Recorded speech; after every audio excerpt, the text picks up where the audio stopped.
할렐루야. 부활하신 주님의 은총과 평화가 오늘 예배에 나온 우리 모두 위에 함께 하기를 빕니다.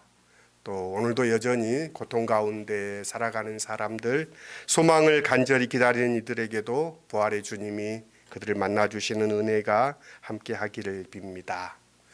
부활절은 예수님께서 무덤에서 살아나신 날만 의미하는 것이 아닙니다. 부활절은 부활하신 예수님께서 제자들에게 자신을 나타내 보이신 어쩌면 더 적극적인 의미를 가지고 있습니다. 누가복음에 따르면 부활하신 예수께서 엠마오로 가는 제자들을 찾아가셔서 그들과 동행하시며 그들에게 자신을 나타내 보이십니다. 주님이 부활하신 날 바로 그날이었습니다. 요한복음에서도 마찬가지이십니다. 부활하신 날 저녁에 예수님께서는 제자들을 찾아오시고 제자들에게 자신을 드러내십니다. 무덤이 열리고 예수님께서 부활하신 것은 반복될 수 없는 그날의 일회적이며 과거의 사건입니다. 그러나 부활하신 예수께서 사람들에게 오시고 만나시는 일은 시간과 장소를 가리지 않고 무수히 발생하는 현재의 사건입니다. 안식 후 첫날이 주일로 정해진 이유는 주님이 부활하신 날이기 때문입니다. 지금도 계속되는 부활의 날입니다. 그래서 주일은 첫 부활절이었던 역사적 부활 사건을 기념한다는 뜻도 있지만 그보다는 부활하신 주님이 주님의 신앙 공동체 안에 여전히 현현하고 계시다는 그런 취지를 지니고 있습니다. 안식 후 첫날 저녁, 그러니까 여드레 후 또 주간의 첫날, 매주 첫날, 이게 성서에서 반복되는데요. 부활한 날인 주일을 가리키는 표현들입니다. 부활하신 주님을 만나는 모임을 주일이라고 하며 이 주일을 기독교 전통에서는 예배의 날로 지켜왔습니다. 기쁨의 50일은 이런 부활의 주님을 만나는 그 기쁨 안에 살겠다는 교회의 결단이며 곧 우리의 결단이기도 합니다. 그 기쁨이 우리 기쁨의 원천이 되어서 이 절기를 부활의 소망 안에 행하는 우리 모두가 될 수 있기를 빕니다. 문을 걸어 잠근다는 것은 두려움 때문입니다. 부활하신 날 두려움의 대상인 유대인들은 문 밖에 있었습니다. 문 밖이 위험하다고 생각했기에 문을 걸어 잠근 것입니다. 예수께서 부활하신 그날 저녁 예수의 제자들이 모두 문을 걸어 잠그고 숨은 이유가 그 때문입니다. 새벽에 무덤에 다녀온 여자들, 특별히 막달라 마리아는 내가 부활하신 주님을 보았다라고 제자들에게 알려주었습니다. 그러나 제자들은 그 말을 믿지 않았습니다. 어쩌면 예수께서 다시 살아나셨다는 얘기가 제자들의 두려움을 더 키웠을지도 모르겠습니다. 믿어지지도 않는 이야기였지만 정말로 자신들이 배신하고 버린 예수께서 부활하셨다면 그 역시 가슴 떨린 일입니다. 마치 선악과를 먹은 아담과 하와가 두려워하여 숨었던 장면을 떠오르게 합니다. 발각되지 않는 것이 자신을 지키는 일이라고 생각했기에 그들은 깊숙이 은신처를 찾아 문을 걸어 잠그고 숨었습니다. 두려움으로부터 벗어나려고 숨은 것인데 실상은 그들이 두려움 안에 갇혀버린 것입니다. 그렇게 철저하게 걸어 잠근다고 두려움이 없어지겠습니까? 어쩌면 두려움은 문 밖에 있지 않고 문을 걸어 잠근 그 사람 마음속에 있으니 말입니다. 문 안에 버젓이 자리 잡고 점점 커져가는 두려움을 어떤 문으로 막을 수 있겠습니까? 부활하신 주님을 만났지만 여전히 제자들은 웅크리고 두려움 가운데 있었습니다. 왜 그랬을까요? 두려움에 갇힌 제자들이 닫아 나온 방으로 예수께서는 다시 찾아오십니다. 그러면서 주님은 제자들에게 너희에게 평화가 있을지어다 라고 말씀하십니다. 두려워하는 제자들의 마음을 주님은 잘 알았습니다. 그리하여서 평화의 인사를 건네십니다. 오늘 우리가 읽은 말씀은 도마의 의심이라는 주제로 자주 다루어지는 본문입니다. 사람들은 즐겨 도마의 이름 앞에 의심 많은이라는 수식어를 붙입니다. 그래서 의심 많은 제자 도마라고 말합니다. 이 말은 그렇게 긍정적인 단어가 아닙니다. 의심이 많다는 것은 자칫하면 불신앙과 등치될 수 있습니다. 도마는 진정한 믿음이 무엇인지 알지 못하는 일종의 반면 교사로 사람들에게 취급받아 왔습니다. 그러나 정말 그럴까요? 주님이 제자들을 찾아오셨을 때 도마는 그 자리에 없었습니다. 나중에 제자들을 통해 주님이 부활하셨다라는 소식을 전해 들었습니다. 그러나 그는 그 말을 순순히 받아들일 수 없었습니다. 이성적으로 납득이 되지 않았기 때문입니다. 그래서 그는 나는 내 눈으로 그의 손에 못자국을 보고 내 손가락을 그 못자국에 넣어보고 또 내 손을 그 옆구리에 넣어보지 않고는 믿지 못하겠소라고 말합니다. 그는 매우 실증적인 영혼인 것 같습니다. 믿을 수 없는 것을 믿지 못하겠다고 말하는 것은 불신앙이 아닌 어쩌면 정직한 양심입니다. 신앙의 적은 이런 정직한 회의가 아니라 별다른 고민 없이 그냥 통념을 수용하는 것입니다. 적당히 믿는 척하는 이들의 신앙은 주님의 급진적인 요구를 받아들이지 못하는 법입니다. 적당히 믿는 신앙은 적당히 살아가게 됩니다. 실상은 의심 없는 확신, 맹목적인 신앙처럼 위험한 것이 없습니다. 자기 확신에 찬 사람들은 남의 말에 귀를 기울이지 않습니다. 회의를 모르는 성스러움은 폭력과 손을 잡기 쉬운 법입니다. 그들은 자기와 생각이 다른 사람들을 인정하려 하지 않습니다. 극단주의자들이 그렇습니다. 지금 세상은 미국이 공공의 적이 된 상황입니다. 지난 주간 미국이 이란을 폭격했던 2월 28일 작전명 에픽 퓨리 그 결정이 내려지는 과정을 뉴욕 타임즈의 기자들이 탐사 보도를 통해 세상에 알렸습니다. 그 과정을 알게 된 세계는 발칵 뒤집혔습니다. 이스라엘 총리 네타냐후와 모사드의 정보국장이 이란 폭격의 정당성을 주장하고 이에 미국의 내각은 제대로 반대하지 못했고 자기 확신에 따라 전쟁을 개시했던 트럼프 미국 대통령, 이로 인해 전쟁이 시작됐다는 사실입니다. 공격 첫날 이란의 초등학교가 폭격을 받고 여학생과 교사들이 750명이 목숨을 잃었습니다. 지금까지 전쟁으로 이란인 3,600명이 사망했고 레바논에서는 민간인 1,300명이 사망했습니다. 전쟁으로 사회의 기본적인 모든 시설들이 파괴되고 전쟁의 피해는 기하급수적으로 늘어나는 상황입니다. 이런 일을 볼 때마다 확신에 찬 사람들이 얼마나 타인에게 폭력적으로 행하는가를 보여주는 극단적인 사례입니다. 이것이 얼마나 위험한지를, 이 세상을 위태롭게 만든지를 우리는 잘 알고 있습니다. 내가 잘못될 수도 있다는 사실을 인정하는 것이 배우려는 사람의 특색입니다. 의심은 우리를 더 깊은 인식의 세계로 인도하는 안내자입니다. 보지 않고 믿을 수 없다는 도마의 이 태도는 비난받을 이유는 어디에도 없습니다. 의심의 숲을 통과하지 않고서는 그 대상을 깊이 이해할 수 없기 때문입니다. 삶은 모호합니다. 빛과 어둠, 성과 속, 선과 악이 뒤엉켜 있습니다. 선한 마음과 이기심이 뒤엉켜 있습니다. 그렇게 누구도 삶에 대해 분명하고 단호한 대답을 갖고 있지 않습니다. 어제 옳은 것이 오늘 옳은 것도 아닙니다. 그렇게 늘 새롭게 물어야 합니다.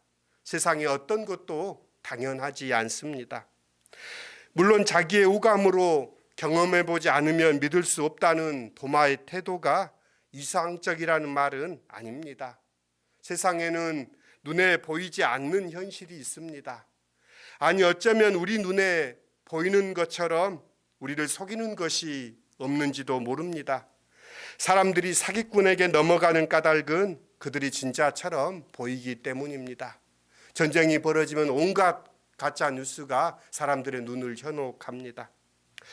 도마는 번민했을 것입니다. 다른 동료들은 한 입으로 주님이 부활하였다고 증언하는데 자기만 믿을 수 없는 상황이니까요. 나는 내 눈으로 그의 손에 있는 못자국을 보고 내 손가락을 그 못자국에 넣어보고 또 내 손을 그 옆구리에 넣어보지 않고는 믿지 못하겠소. 도마의 이 말은 어쩌면 초대교회의 교인들이 맞닥뜨리고 있는 상황이었는지도 모르겠습니다. 도마가 회의의 숲을 방황하고 있는데도 주님은 즉시 나타나지 않습니다. 여드레가 지나서 주님은 나타납니다. 다음 주일에 주님은 도마와 제자들이 다시 모였을 때 주님이 그들 가운데 들어가셔서 평안의 인사를 건넵니다. 그리고 도마에게 내 손가락을 이리 내밀어서 내 손을 만져보고 내 손을 옆구리에 넣어보아라. 그래서 의심을 떨쳐버리고 믿음을 가져라 라고 말씀하셨습니다. 성서의 이 장면을 르네상스 시기의 이탈리아 화가 카라바조는 성 도마의 의심이라는 제목의 그림으로 잘 알려져 있는 작품을 하나 남겼습니다. 그 그림 속에 도마는 진지한 얼굴로 주님의 상처에 손을 대고 있습니다. 그런데 이 그림에서 놀라운 것은 주님이 도마의 손을 끌어당기는 듯 상처를 만져보도록 하신다는 사실입니다. 이 부분은 작가의 상상입니다. 주님은 도마의 회의를 책망하기는커녕 그를 바른 인식으로 인도하기 위해 당신의 상처를 내보이시고 도마의 손을 끌어다가 당신의 상처를 만져보게 하십니다. 그러나 실제로 부활하신 주님 앞에 도마는 자신의 인식을 넘어서는 부활의 주님 앞에 주님을 믿습니다 고백하고 맙니다. 이 본문을 묵상하다가 왜 하필이면 주님은 당신을 알아보는 표가 상처 자국인가 하는 생각에 미치게 됩니다. 목소리나 주님의 모습만으로 주님임을 인식할 수 없다는 말입니까? 도마는 그것을 원했기 때문이라고 말하는 것으로 충분하지 않습니다. 왜 복음서 기자인 요한은 주님의 상처에 주목하고 있을까요? 요한은 십자가에 달린 예수의 옆구리로 물과 피가 쏟아졌다라는 표현 등을 통해서 상처난 예수를 증언합니다. 어쩌면 요한은 당당한 승리자인 예수가 아니라 상처를 내보이시는 주님을 우리 앞에 소개하고 있습니다. 상처 입으신 하나님, 상처 입으신 주님, 상처 입은 하나님의 아들을 우리의 구주로 요한은 소개합니다. 제가 좋아하는 시인의 시가 있는데요. 이생진 시인의 벌레 먹은 나뭇잎이라는 시입니다. 시는 이렇습니다. 나뭇잎이 벌레 먹어서 예쁘다. 귀족의 손처럼 상처 하나 없이 매끈한 것은 어쩐지 베풀지 모르는 손 같아서 밉다. 떡갈나무 잎에 벌레 구멍이 뚫려서 그 구멍으로 하늘이 보이는 것이 예쁘다. 상처가 나서 예쁘다는 것이 잘못인 줄 안다. 그러나 남을 먹어가며 살았다는 흔적은 별처럼 아름답다. 누구든지 상처 하나 없이 곱게 살고 싶은 것이 사람의 마음입니다. 상처난 손이 예쁜 것은 그가 남을 위한 사랑 때문에 입은 흔적이기 때문입니다. 주님이 내보이신 상처는 바로 우리들 한 사람 한 사람의 죄를 대속하기 위해 주님이 짊어진 고통의 흔적입니다. 어쩌면 주님의 그 상처야말로 사랑의 흔적입니다. 그 상처를 보고 그 상처의 아픔을 예리하게 느낄 때 우리는 주님의 마음에 잇된 사람이 됩니다. 주님의 상처는 깊은 심연과도 같습니다. 주님의 상처는 죽음의 심연과도 같습니다. 로안 윌리엄스는 그런 말을 합니다. 어둠의 심연에 이르러서야 비로소 우리는 하나님이 어떤 분이신지 이해하는 것이 불가능하다는 사실을 깨닫게 된다. 우리는 그때 경외에 사로잡히고 우리는 그때 이를 받아들이게 된다. 상처난 주님을 마주함을 통하여서 제자들의 새로운 출발이 가능하게 됩니다. 평화는 어쩌면 우리에게 아픔과 수치가 있음을 드러내는 일에서 시작됩니다. 실패와 잘못은 심판당할 이유가 아니라 긍휼히 여김을 받을 이유입니다. 예수께서 빛으로 오셨다는 의미는 어두움에 있는 이들을 구원하려 하심이지 정죄하려 하심이 아니다라고 말씀하십니다. 부활하신 예수께서 두려워하는 제자들에게 찾아오심도 그렇습니다. 예수께서 보이시는 상처는 제자들의 배반과 잘못을 지적하기 위함이 아니라 그들이 용서받았음을 일깨우기 위함입니다. 이로 인해 제자들의 두려움은 기쁨으로 바뀝니다. 지금 이 세상에서 고통을 겪고 있는 사람들, 벼랑 끝에 선 듯 삶이 위태로운 사람들, 세월이 아무리 흘러도 아물지 않는 상처를 살고 있는 사람들과 우리는 만나게 됩니다. 어쩌면 우리는 부활하신 주님이 그곳에 계심을 알게 됩니다. 지난주에는 제주 4.3 있었고요. 또 금주간에는 이제 세월호 4월 16일이 다가오지요. 벌써 12주기가 됩니다. 17살, 18살이었을 고등학생들이 31, 30이 되었을 나이입니다. 청년들을 볼 때 그 어미들의 마음은 어떨까 하는 생각을 하게 됩니다. 또한 4월 9일은 우리가 잊고 있는데요. 인혁당 재건이 사건으로 1974년 4월 9일 8명이 사형 선고를 받고 16시간 만에 사형 집행이 된 날입니다. 그래서 학자들은 이 날을 사법살인의 날로 기억하는 날이기도 합니다. 고문으로 조작된 사건으로 이들이 국가를 전복하렸다 했다는 걸로 사형 선고를 받고 형 선고가 되고 대법원에서 판결이 4월 8일 오후 4시에 판결이 났는데 다음 날 새벽에 이들은 모두 처형됩니다. 그 가족들은 어땠을까 하는 생각을 합니다. 최근 유시민 작가의 책 사랑하니까 사라집디다라는 책에서는 인혁당 사건으로 남편을 잃고 네 남매를 키웠던 한 여인의 고백을 기술한 책입니다. 그녀는 어린 시절 함경북도 하얼빈 또 그리고 평양을 지나서 참 고3 때 월남하였습니다. 한 남자를 사랑했고 가정을 꾸리고 네 자매를 돌보면서 살아온 구순의 여인이 되었습니다. 바꿀 수 없는 현실을 살아야 했던 여인, 빨갱이라고 연좌제로 무려 1998년 김대중 정부가 들어서고 나서야 이 사건이 재심을 받고 새롭게 조명됩니다. 그러니까 74년 이 일이 있고 나서 24년 동안 이들은 숨죽이고 살아야 했습니다. 그러면서도 그녀는 자신의 진술을 고백하면서 말미에 이렇게 고백합니다. 자신의 운명을 최선을 다해 살아나가는 것, 그것으로 나는 만족합니다. 자신의 삶이 행복했다고 94살의 할머니가 된 강순희 여인은 고백합니다. 참으로 놀라운 일이지요. 어쩌면 부활은 관념도 신학 이론도 아닙니다. 어쩌면 무수한 사람들의 삶을 통해 실증되는 현실입니다. 처음에는 여인들도 제자들도 주님의 부활을 믿지 못했습니다. 오히려 당혹했습니다. 당연합니다. 그러나 우리는 그들이 그 이후에 어떻게 살았는지를 잘 압니다.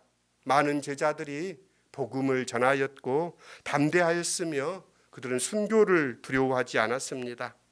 세상의 어떤 위협도 예수의 이름을 전하는 그들의 발걸음을 막지 못했습니다. 그들은 자신들이 겪은 놀라운 사건을 사람들에게 증언했고 그것이 그들의 삶을 완전히 바꾸어 놓았습니다. 그들은 부활이 무엇인지를 보여주는 징표가 되었습니다.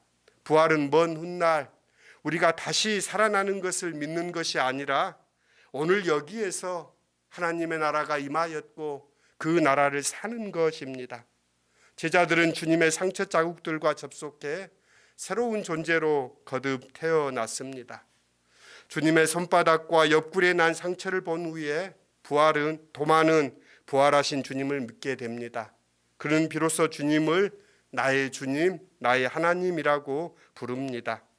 주님의 몸에 난 상처라는 렌즈를 통해 세상을 볼 때 우리는 우리 앞에 영생의 문이 열려 있다는 사실을 알게 됩니다.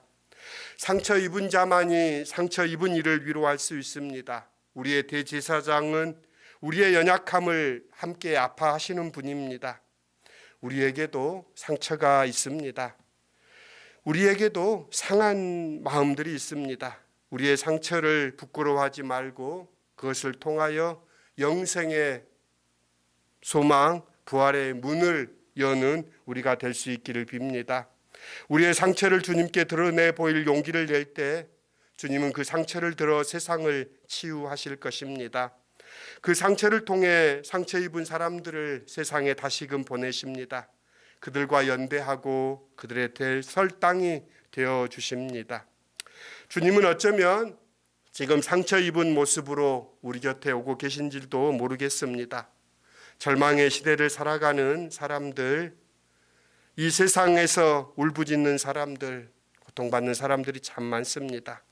인간의 탐욕으로 인하여 신음하는 피조세계의 모습도 우리는 보게 됩니다. 그런 상처들, 그런 아픔들 속에서 우리는 다시금 부활하신 주님 만나기를 소망합니다. 기쁨의 50일을 우리가 살아갑니다. 제 좋을 대로 살겠다는 것이 아니지요. 부활하신 주님을 만나겠다는 그 기쁨 안에 살겠다는 결단 안에서는 우리 모두가 될 수 있기를 빕니다. 좋으신 주님의 은혜가 우리의 삶 가운데 넘치시기를 빕니다. 기도하겠습니다. 두려움에 몸을 엉클이고 문을 걸어 잠그고 숨어든 그들은 두려움에 질식된 상황입니다. 그런 그들을 주님은 찾아오십니다. 너희에게 평화가 있을지어다. 부활은 주님이 부활했다는 것이 아니라 부활하신 주님이 여전히 우리의 삶의 자리에 오고 계시다는 고백입니다. 부활의 주님 만나는 기쁨 안에 서는 저희의 삶 될 수 있도록 이끌어 주십시오. 주님, 그리하여서 부활의 주님과 동행하는 우리 한 주간의 삶이 될 수 있도록 저희들의 걸음에 동행이 되어 주십시오. 예수님의 이름으로 감사하며 기도드립니다. 아멘.